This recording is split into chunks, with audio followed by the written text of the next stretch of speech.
मनुष्य कौन है? मनुष्य यदि अपनी बुद्धि, अपने विवेक और चिंतन शक्ति का सदुपयोग नहीं करे तो वह इन जानवरों से भी हे हो जाए। मनुष्य को ईश्वर ने जो शरीर प्रदान किया है वह बड़ा विचित्र देव मंदिर है। स्वयं ईश्वर ही इस शरीर में बैठ गया है।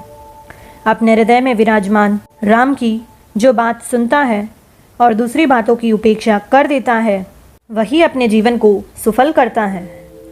देह धरने का एकमात्र उद्देश्य है अपने हृदयस्थ राम की बात सुनने और उसके अनुसार चलकर उस राम को पहचान लेने की क्षमता का विकास करना। जो इस क्षमता का विकास कर लेता है वह राम का हो जाता है। जो राग रंग में पड़ा रह गया, काम के फेंके फूलों की सुगंध सूंघने में ही मस्त रहा, वह मनुष्य नहीं हो सकता। वह तो एक निकृष्ट कोटि का प्राणी है, क्योंकि आहार, निद्रा, भय और मैथुन आदि तो जानवरों में भी है।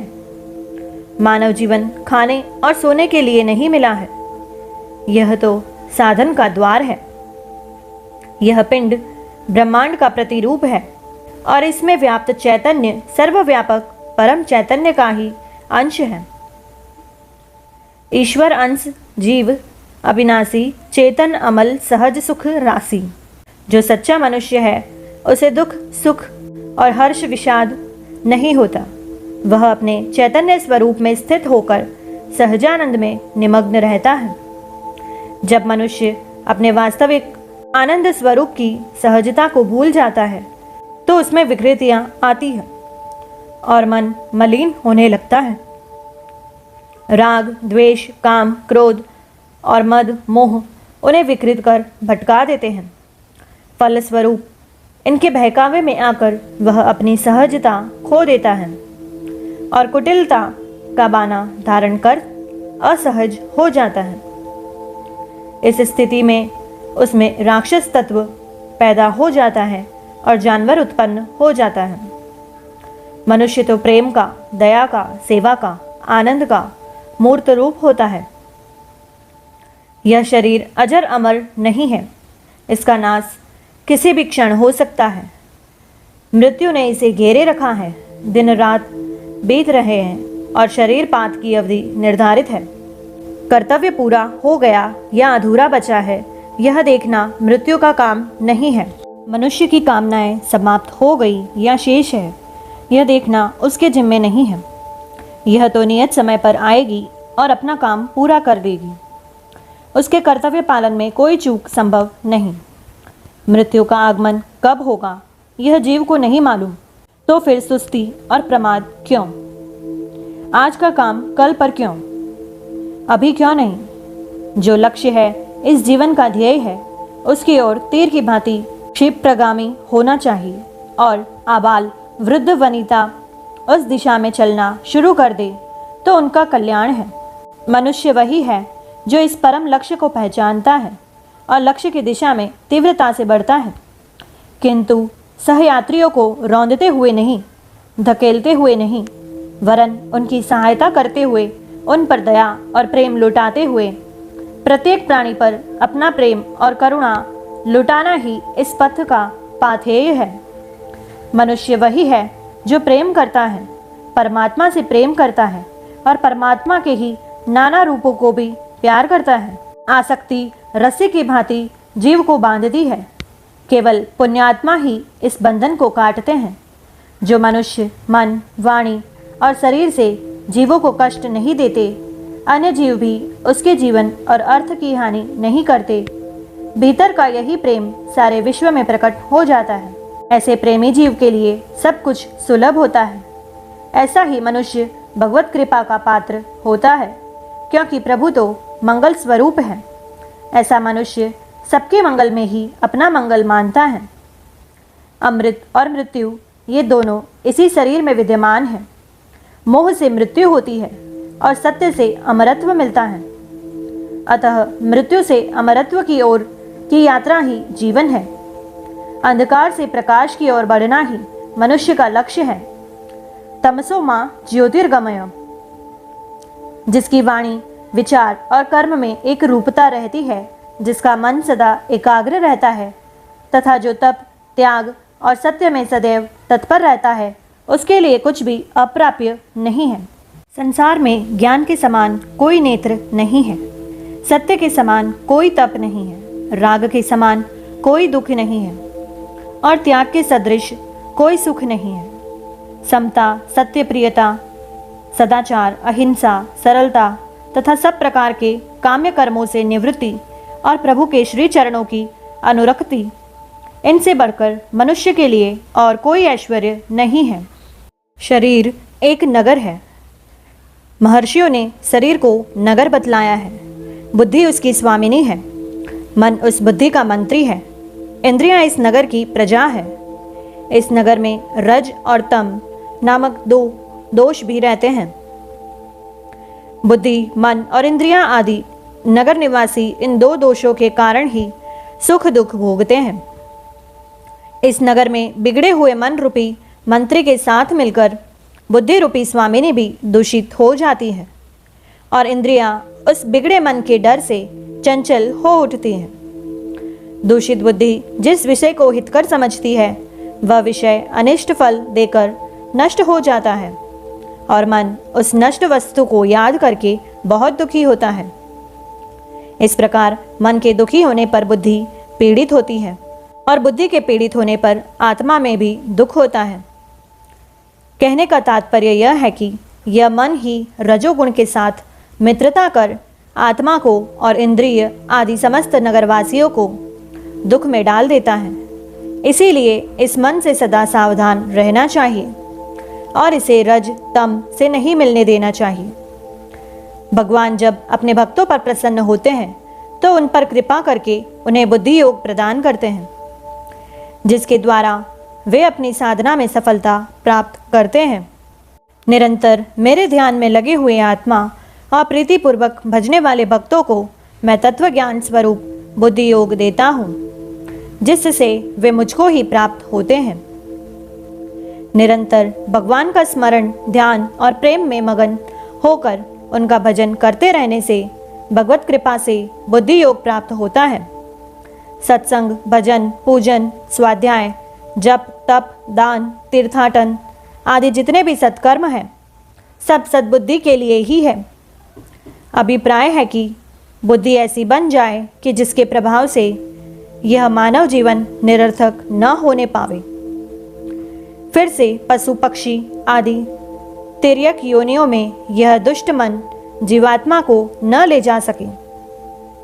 मनुष्य का निरीक्षण ही सबसे बड़ा साधन है। आत्मनिरीक्षण के द्वारा ही वैराग्य का मार्ग प्रशस्त होता है। शास्त्र सम्मत मार्ग का अवलंबन करते हुए प्रभु को सदा सर्वदा स्मरण करना चाहिए। श्री कृष्ण भगवान ने कहा है, मेरे में परायण रहने वाले भक्तजन संपूर्ण कार्यों का मुझ में अर्पण करके मुझ सगुण रूप परमेश्वर को ही अनन्य भक्ति योग से सतत चिंतन करते हुए भजते हैं। हे पार्थ, उन मुझ में चित्त लगाने वाले सभी प्रेमी भक्तों का मैं शीघ्र ही मृत्युमय संसार सागर से उद्धार कर देता हूँ। भव सागर से पार होने का साधन है भगवान का परायण हो जाना और अपने संपूर्ण कर्मों को प्रभु को ही अर्पित कर देना। पूर्ण समर्पण, भगवान की शरण, उन्हीं का अनन्य भाव से भजन, ध्यान, स्मरण की अनन्यता, तन्मयता और तीव्रता ही भगवत कृपा को आकृष्ट करती है। भाव की यही प्रगाढ़ता प्रभु के अजस्त्र प्रवाहित कृपा स्रोत में अवगाहन का आनंद देती है। अतः श्री भगवान के नाम, रूप, गुण, प्रभाव तथा चरित्र का श्रवण, मनन और कीर्तन प्रेम पूर्वक, श्रद्धा तथा तत्परता के साथ नित्य निरंतर करने के लिए प्राणपण से चेष्टा करनी चाहिए। शील चरित्र का प्रधान अंग है। शीलवान पुरुष ही जीवन को सार्थक करता है। धर्म, सत्य, सदाचार, बल और लक्ष्मी ये सभी शील के ही आधार पर रहते हैं। शील इन सब की जड़ है। जहाँ शील नहीं, वहाँ धर्म नहीं रह सकता, वहाँ सत्याचरण भी नहीं हो सकता। शीलवान स्त्री पुरुष ही सदाचारी होते हैं। उन्हीं के पास शक्ति होती है और लक्ष्मी उन्हीं को समृद्ध करती है। जिसका शील नष्ट हो गया उसके सद्गुण एक एक कर नष्ट हो जाते हैं। मैं राजा हूँ, मंत्री हूँ, अमुक अधिकारी हूँ आदि अपने पदादि के अभिमान में आकर दूसरों का अपकार करना, दूसरों की निंदा करते रहना अच्छी बात नहीं है। इससे अपना सील नष्ट हो जाता है। भगवत कृपा से ही यश, उच्च कुल, उच्च पद और उच्चाधिकार प्राप्त होता है। यह सब निजी लाभ के लिए अपने पास येन केन प्रकारेण संपत्ति एकत्र करने के लिए नहीं होता। अपने पद और अधिकार का उपयोग सदैव सबकी भलाई और समाज, राष्ट्र तथा धर्म के कल्याण में करना ही श्रेयस्कर है। यही शील है। मन, वाणी और शरीर से किसी भी प्राणी के साथ द्रोह नहीं करो, किसी का अहित नहीं करो, प्राणी मात्र पर दया भाव रखो। भगवान ने धन दिया है तो उसे दान दो, जग का कल्याण करो, धर्म में लगाओ। धन केवल भोग के लिए नहीं होता। जिस काम से दूसरों का अहित होता हो, अन्यों की हानि होती हो और जिस काम को करने में मन सकुचाता हो, तो समझो वह शील के विरुद्ध है। ऐसा कर्म सर्वथा त्याज्य है। स्मरण रखो कि परोपकार की भांति कोई पुण्य नहीं है और दूसरों को पीड़ा पहुंचाने की तरह दूसरा कोई पाप नहीं है। विनयी स्वभाव, परोपकार वृत्ति, अन्याय का प्रतिकार और धर्म का आचरण सील के अंतर्गत है। यह मानव शरीर इसीलिए नहीं मिला है कि अपना समय जीवों को सताने में बिता दो। गरीबों एवं दुखियों की आह से सर्वस्व नष्ट हो जाएगा। मरी खाल की सांस सो लौह भस्म होई जाए। अनमोल है यह मानव जीवन, इसको भगवान की ओर लगाओ। सर्वत्र भगवत दर्शन करना उत्तम शील का उत्स है। लोभ, किसी भी वस्तु को चाहे जैसे भी हो प्राप्त कर संचय करने की प्रवृत्ति ही लोभ है। लोभ एक बड़ा भारी शत्रु है। लोभ से ही पाप करने की प्रवृत्ति उत्पन्न होती है। लोभ से ही पाप, अधर्म और दुख का जन्म होता है। इसी से काम, क्रोध, मोह, माया, अभिमान और अनम्रता की उत्पत्ति होती है। मनुष्य जर्रा जर्जर हो जाने पर भी लोभ का शिकार होता रहता है और उसके लोभ में शिथिलता नहीं आती। अतः यत्नपूर्वक इस शत्रु को नष्ट कर देना ही उचित है। लोभी मनुष्य में बहुत से दुर्गुण स्वतः उत्पन्न हो जाते हैं। कृपणता, तृष्णा, विकर्मों में प्रवृत्ति, कुल रूप ऐश्वर्य का मद, सभी प्राणियों से द्रोह, सबके प्रति अविश्वास और सबके प्रति निष्ठुरता का व्यवहार ऐसे ही दोष हैं।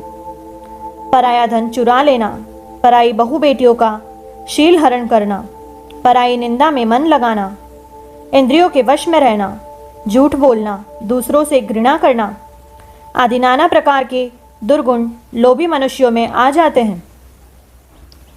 लोभी मनुष्य अपार संपत्ति जोड़ ले, कुबेर का खजाना पा जाए, फिर भी और पाने की उसकी तृष्णा बढ़ती जाती है। चाहे जितनी भी नदियाँ समुद्र में गिरे उसका पेट नहीं भरता। उसी तरह चाहे जितना भी धन और भोग्य पदार्थ मिल जाए, लोभी का पेट नहीं भरता। लोभ मनुष्य को सदैव तृष्णा की आग में जलाता रहता है और वह इसी से बेचैन होकर अधर्म की शरण लेता है, पाप करता है। शास्त्रों की व्याख्या करने वाला पंडित भी जब कथा में तन्मय न होकर दक्षिणा की चिंता करता है तो वह सदा ही दुख भोगता है। अगर कोई कुआं हो और उसके मुंह को घास पात से ढक दिया जाए तो उसमें गिरोगे कि नहीं। मधुर बोलकर ठगने वाले लोभी मनुष्य इसी प्रकार के कुएं की भांति है और निरंतर दूसरों को ठगने की ही प्रवृत्ति उनकी बनी रहती है। अगर लोभ करना ही हो तो क्यों नहीं उस अक्षय निधि के लिए करते, जिसको पाकर कुछ भी पाना शेष नहीं रहता। भगवान की भक्ति और भगवान नाम लेते रहना ऐसी ही निधि है। मरने और जीने की कला। महात्माओं को तो सर्वप्रथम महात्मा बनते वक्त ही मरना सिखलाया जाता है। मैं जीने की कला भी बताऊंगा, परंतु उसके पहले मरने की कला बताता हूँ। ध्यानपूर्वक सुनो। वैसे तो योगी जब प्राण को अपान से मिला देते हैं तो उन्हें काल भी नहीं खा सकता, अर्थात मृत्यु टल जाती है। कहा गया है, योगी प्राण अपान मिलाए, कबहु काल नहीं खाए। प्रयाण के समय मन से संपर्क रखना चाहिए और प्राण को भूमध्य में अर्थात दोनों भौहों के बीच स्थापित कर ईश्वर से जीव को यह प्रार्थना करनी चाहिए, हे ईश्वर, यह पंच भौतिक शरीर अब मेरे काबू में नहीं है, अतः अब तुम इसे वापस ले लो और मुझे अपनी शरण में रख लो।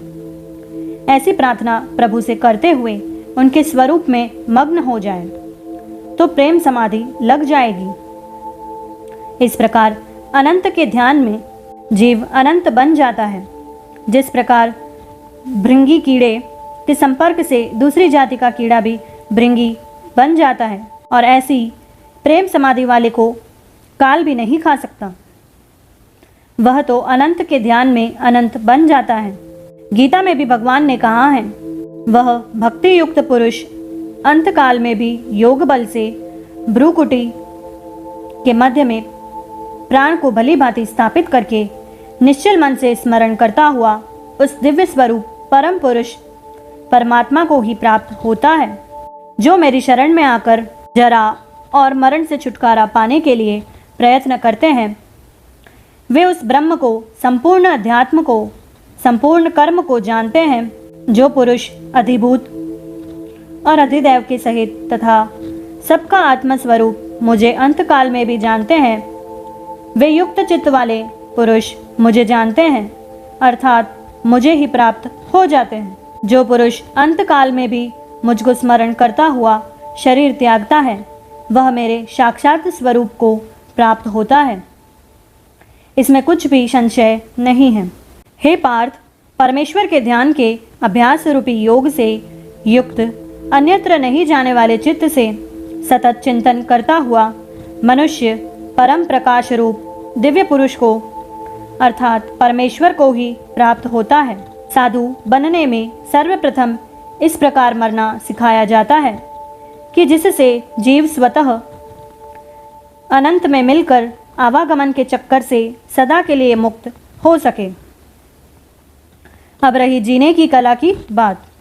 एक महात्मा से एक शिष्य ने जब यही प्रश्न किया तो महात्मा ने अपने शिष्य को उपदेश दिया कि तुम कब्रिस्तान में जाओ और कब्र से मुर्दों को निकालकर उन्हें खूब गालियां देकर आओ।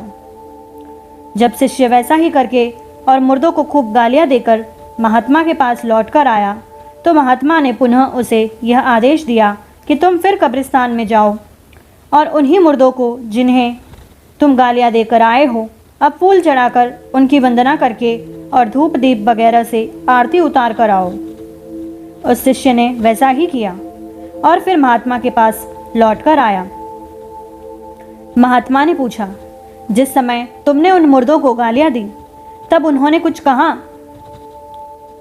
जी नहीं महाराज, उन्होंने अप्रसन्नता भी प्रकट नहीं की। जी नहीं महाराज, वे शांत पड़े रहे, अर्थात तुम्हारी गालियों का कोई प्रभाव उन पर नहीं पड़ा। किंतु जब तुमने फूल अर्पित किए और स्तुति की तब तो वे बड़े प्रसन्न हुए होंगे ना? जी नहीं महाराज, वे वैसे ही निस्पंद पड़े रहे। तब महात्मा ने कहा, तुम भी अपने को उसी प्रकार कब्रिस्तान का मुर्दा बना डालो। न निंदा से अप्रसन्नता हो और न स्तुति से प्रसन्नता। मान अपमान में एक भाव से रहने का अभ्यास डालो। जब ऐसी स्थिति आ जाएगी तो जीते जी मोक्ष मिल जाएगा। कहने का अभिप्राय यह है कि कोई तुम्हें गाली दे तो उसे कीर्तन मानो, तभी जीने का सही ढंग तुम्हें आ सकेगा। दरिद्र कौन है? दरिद्र वह है जो अनंत तृष्णा वाला है और समादृत तथा श्रीमान वह है जो संतोषशील है। दुनिया समझती होगी कि तुम्हारा वह मित्र जिसे तुमने मील मालिक कहकर तन से संबोधित किया है वह श्रीमान है, किंतु वह तो परम दरिद्र है। तुम लोग उसे मील मालिक कहकर भरमाते हो। यह मील का मालिक कैसा? कारखाने में रहने वाला सर्प सोचता है कि मैं यहाँ का मालिक हूँ और चींटा बताता होगा कि मैं मालिक हूँ। तो यह तुम्हारा मित्र किस किस चींटे और चूहे अथवा सर्प पर मुकदमा करेगा? तुम सिरहाने चीनी कपड़े में बांध कर रखो तो चींटी उसमें घुस जाएंगे और चीनी को चट कर जाएंगे। वे अपने को चीनी का अथवा चीनी मिल का तुमसे कम अधिकारी नहीं मानते। और वह मिल मालिक तो आज अपने मित्र से भी डरता होगा। उसे आता देखकर कहीं छुप जाता होगा कि मित्र कहीं कुछ मांग न ले। वह भिखारियों से भी डरता होगा कि वे भिक्षा न मांग बैठे। तब तुम ही सोचो कि यह कैसा मिल मालिक है। वह अपने शरीर का तो मालिक बना नहीं, फिर बाहरी किसी वस्तु का मालिक क्या बनेगा। काल जब चाहेगा तब मिल को नष्ट भ्रष्ट कर देगा। संसार में मालिक कोई नहीं बन सकता। इस कारण त्याग विराग ही श्रेष्ठ है।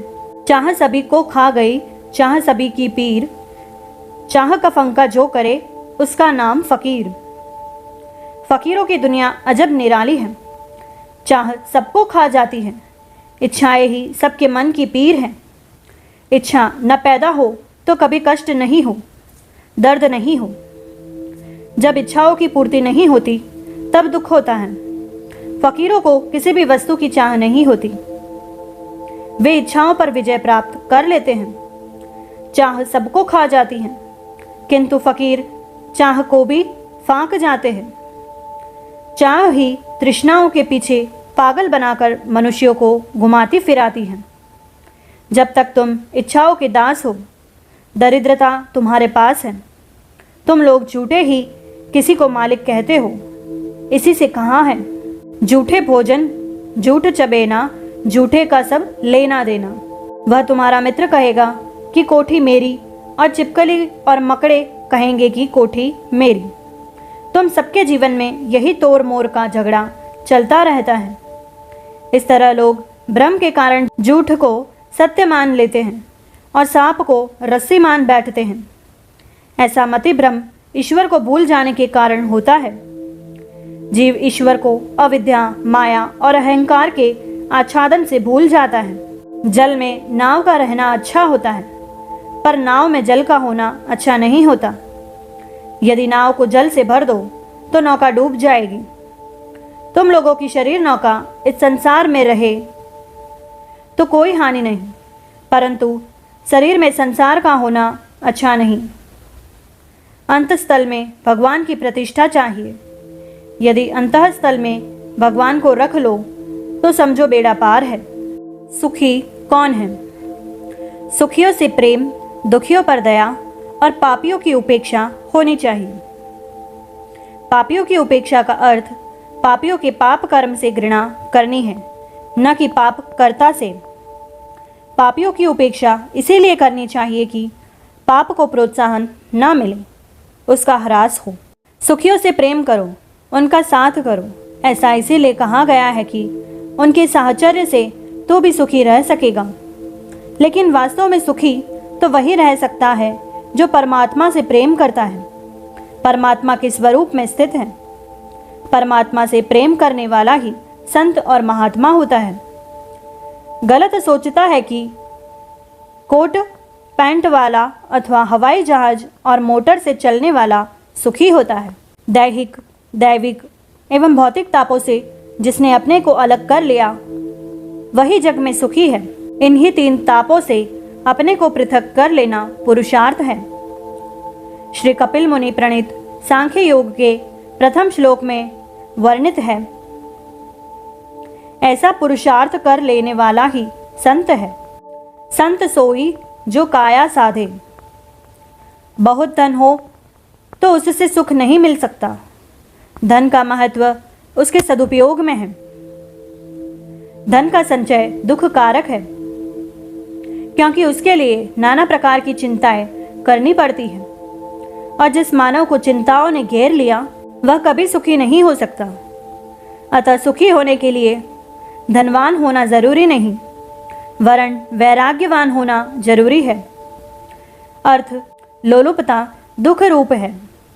धन का तो स्वभाव ही होता है तृष्णा की निवृत्ति नहीं होने देना, और तृष्णा जब तक बनी रहेगी सुख नहीं मिल सकता। मानव को जब वैराग्य, सुख, शांति, तृप्ति, सत्य, क्षमा और सर्वभूते दया ये सभी गुण प्राप्त हो जाते हैं तो काम, लोभ, तृष्णा और कृपणता आदि स्वतः नष्ट हो जाते हैं। सत्व गुण में स्थित होते ही मनुष्य सुखी हो जाता है। मनुष्य जिस जिस कामना को छोड़ देता है उसकी ओर से सुखी हो जाता है। कामना के वशीभूत होकर तो वह सर्वदा दुख ही पाता है। महाभारत में लिखा है, जो मनुष्य अपनी समस्त कामनाओं को पा लेता है और जो उनका सर्वथा त्याग कर देता है, इन दोनों में कामनाओं की पूर्ति से कामनाओं का त्याग करना ही श्रेष्ठ है। यह बात सदैव स्मरण रखने की है कि इच्छाएं ही दुख की मूल उत्स हैं और कामनाओं के रहते सुखानुभूति कदापि नहीं हो सकती। दुख और असंतोष ये काम और क्रोध से उत्पन्न होते हैं। लोभ बड़े बड़े पाप कराता है और मन को अशांति देता है। क्रोध में मनुष्य अंधा हो जाता है और अपना बुरा भला भी नहीं देख सकता। मोह बड़ा नाच नचाता है और परिणाम में केवल दुख देता है। अतः ये षड रिपु ही मानव जीवन में विष घोलते हैं। इनसे यत्नपूर्वक बचना ही सुख प्राप्ति के मार्ग पर अग्रसर होने का अवसर देता है। चाहते हो कि सुखी रहो और जीवन में शांति लाभ प्राप्त करो, तो जो लोग तुम्हारा तिरस्कार करे, तुम्हारा अपमान करे, उन्हें तुम क्षमा कर दो। बदला लेने की भावना मत रखो, अन्यथा ग्लानि, ईर्ष्या और पश्चाताप की आग तुम्हारी शांति को जला देगी। जो कोई तुम्हें कष्ट पहुंचाता है उसका भी अहित मत करो। तुमसे द्वेषवश यदि कोई अप्रिय व्यवहार करता है तो भी तुम उसकी उपेक्षा कर दो और अवसर मिलते ही उसके साथ प्रेम का मधुर व्यवहार करो। तृप्त और स्वस्थ चित्त रहकर जो कुछ मिल जाए उसी से निर्वाह करो और भगवत कृपा मानकर प्रभु का धन्यवाद करो। भगवान बड़े कृपालु हैं, उनकी शरण में ही शांति है। सच्चा सुख तो तृष्णा क्षय से ही मिलता है। जिसने काम की जड़ें काट डाली है वही सुखी है। दुख की जड़ राग द्वेष में है। व्यवहार में राग द्वेष से निवृत्त हो जाओ तो सुख ही सुख है। राग द्वेष वियुक्त होकर विषय भी दुख नहीं देते।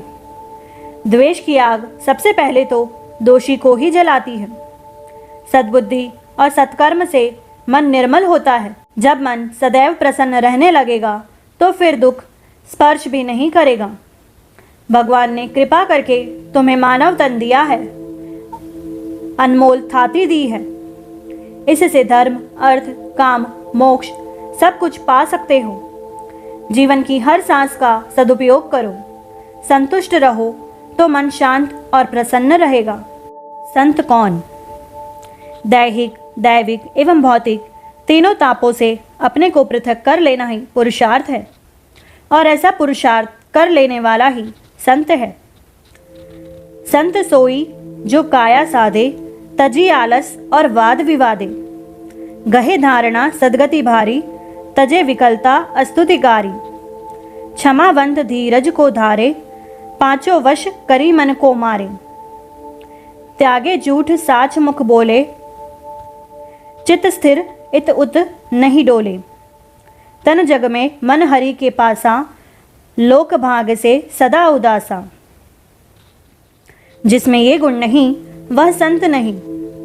साधु पुरुषों और संतों का हृदय वस्तुतः नवनीत के समान कोमल होता है।